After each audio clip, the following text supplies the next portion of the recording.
এই নির্বাচনে জনগণ কিন্তু আমাদের চেয়ে বেশি একতাবদ্ধ, এটা নিশ্চিত থাকেন যে এই নির্বাচনে কেউ যদি সেই আগের সিস্টেমে যে বললাম 10টা গুন্ডা 10টা হুন্ডা মাঠ ঠান্ডা এই পদ্ধতিতে যায়, এ হবে মহা আহাম্মক এবং জনগণও তাদের সাথে সাথে বুঝাই দিবে।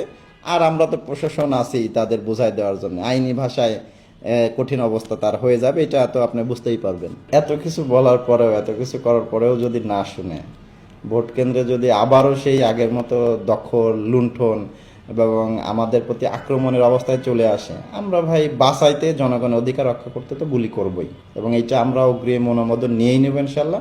আর জনগণের অধিকার রক্ষার্থে এবার আমরা কোনো রকম সাথ দিব না, সে লাঠি পেটা থেকে শুরু হোক কিংবা গুলি করা থেকে, এটা আমরা ইনশাল্লাহ প্রয়োগ করবই। তবে আশা করব যে কেউ যাতে আমাদের এই পর্যন্ত নিতে বাধ্য না করে। জনগণের অধিকার রক্ষার্থে এবার আমরা কোনো রকম সাথ দিব না। পাবলিক তো বলছে যে যদি কেউ ভোট কেন্দ্র দখল করতে সে গণপিটুনি দিয়ে ওর হাত পা ভেঙে ফেলবো। 10টা গুন্ডা 10টা হুন্ডা মাঠ ঠান্ডা এটা করার সাহস কেউই পাবে না। জান এবং মাল একসাথে নিরাপত্তা ঝুঁকিতে পড়বে, তখন তো আমরা একদম লাঠি পেটা থেকে শুরু করে ধরুন গুলি গালাজ পর্যন্ত সবকিছু করার অধিকার রাখি। এইবারে অন্তত এই রিস্ক নিয়ে কেউ ভোট কেন্দ্র দখল কেন এই চিন্তাই কেউ করবে না। ভোট কেন্দ্রে যদি আবারও সেই আগের মতো দখল লুণ্ঠন এবং আমাদের প্রতি আক্রমণের অবস্থায় চলে আসে, আমরা ভাই বাঁচাইতে জনগণের অধিকার রক্ষা করতে তো গুলি করবই। প্ল্যান করেছি প্রার্থীরাও প্রচার প্রচারণা করবে, পুলিশও করবে, আমরা একদম সুস্পষ্ট